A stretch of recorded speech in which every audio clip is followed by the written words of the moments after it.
SOG अन्याय कर रही है उन सभी अभ्यर्थियों के साथ जिन्होंने ईमानदारी से परीक्षा को पास किया है। ये कहना है उन अभ्यर्थियों का जो रो रो कर रविंद्र सिंह भाटी से अब गुहार लगा रहे हैं कि वो ही इस मामले पर अब न्याय दिलाएंगे।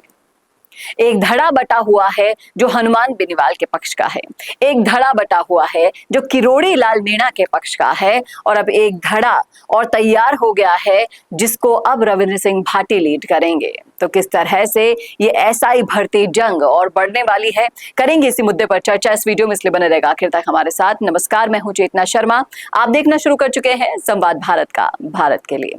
तो एसआई भर्ती मामला थमने का नाम नहीं ले रहा है। एक तरफ सरकार अपना काम कर रही है, जहां फर्जी इंस्पेक्टर्स को धरपकड़ किया जा रहा है, उन्हें लगातार शिकंजे में कसा जा रहा है। दूसरी तरफ जब से एसआई भर्ती रद्द का मामला सामने आया है, कोर्ट से इसे हरी झंडी मिल गई है, तब से ये बहस जारी है कि सारे के सारे अभ्यर्थियों ने तो चीटिंग नहीं की थी ना, जिन्होंने ईमानदारी और मेहनत से पास की है उनका क्या होगा। और इन सब से परेशान होकर, थक हार कर वो अभ्यर्थी पहुंच गए हैं रविंद्र सिंह भाटी के पास। एक वीडियो सोशल मीडिया पर वायरल हो रहा है, आप देख लीजिए इसे, किस तरीके से छात्रा फूट फूट कर भाटी के सामने रो रही है और गुहार कर रही है कि अब उनकी मदद करो। बहुत सारे आप कैसे करके समझ नहीं आ रहा किसके पास जाए किसके पास नहीं जाए। तो लास्ट में उनका साथ का ऑप्शन था, इन्होंने पूरा भाटी साहब आया उसमें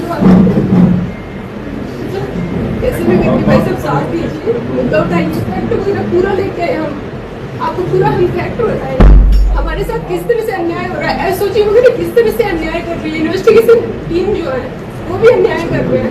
फैक्ट बताइए आप मुझे। तो देखा आपने इस वीडियो में, साफ साफ आप देख पा रहे हैं इनकी पीड़ा। और ऐसे ही एक दिन के धरने पर, शहीद स्मारक पर हम भी ऐसे कई परिवारों से मिले। करीब 800 परिवार ऐसे हैं जो भूखे मरने की नौबत पर आ गए हैं इस फैसले के बाद। अब सरकार तक ये मांग पहुंचाने के लिए रविंद्र सिंह भाटी को चुना है इन लोगों ने, और उन्होंने बखूबी इस मामले को विधानसभा में उठाया भी कि जिन अभ्यर्थियों ने मेहनत से पास की है परीक्षा, उनके साथ क्यों अन्याय कर रही है सरकार। ये कहने वाला सिर्फ और सिर्फ पहला इंसान अगर कोई है तो वो सिर्फ रविंद्र सिंह भाटी है।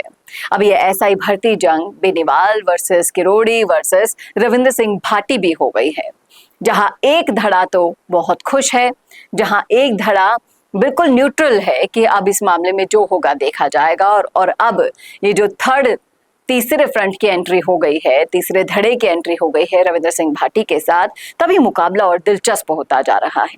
देखना वाकई में ये भी दिलचस्प होगा कि एसआई भर्ती मामले में बहुत समय से चुप रविंद्र सिंह भाटी ने अपनी चुप्पी को तोड़ दिया है, और किस तरीके से ये मोड़ अब आगे जाकर कौन सा मोड़ लेता है ये तो आने वाला वक्त ही बताएगा, या फिर राजस्थान की राजनीति बताएगी। क्योंकि यहाँ पर जिस तरीके से तूफान आते हैं, जिस तरीके से मोड़ लेते हैं मुद्दे, उनका कुछ कहा नहीं जा सकता, बशर्ते इनकी अभ्यर्थियों की अगर कमान रविंद्र सिंह भाटी ने ले ली है। तो भाटी वर्सेस बेनीवाल देखना वाकई में बहुत दिलचस्प होगा इस मामले में। क्या कहते हैं आप, रखिएगा राय कमेंट बॉक्स में।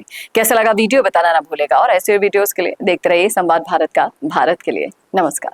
भारत का सबसे तेजी से बढ़ता हुआ डिजिटल न्यूज चैनल, जिसका परिवार 4,17,000 लोगों से भी ज्यादा बढ़ रहा है, वो संवाद न्यूज चाहता है हर जिले और हर राज्य में मीडिया पार्टनर्स। तो अगर आप बनना चाहते हैं संवाद न्यूज के पार्टनर्स, तो कांटेक्ट करें नीचे दिए गए नंबर पर। इसके अलावा अगर आप वीडियो एडिटर बनना चाहते हैं या फिर न्यूज इंडस्ट्री में बतौर इंटर्न सब सीखना चाहते हैं, तो संवाद न्यूज के जयपुर हेड ऑफिस में काम करने के लिए संपर्क करें स्क्रीन पर दिए गए नंबर पर।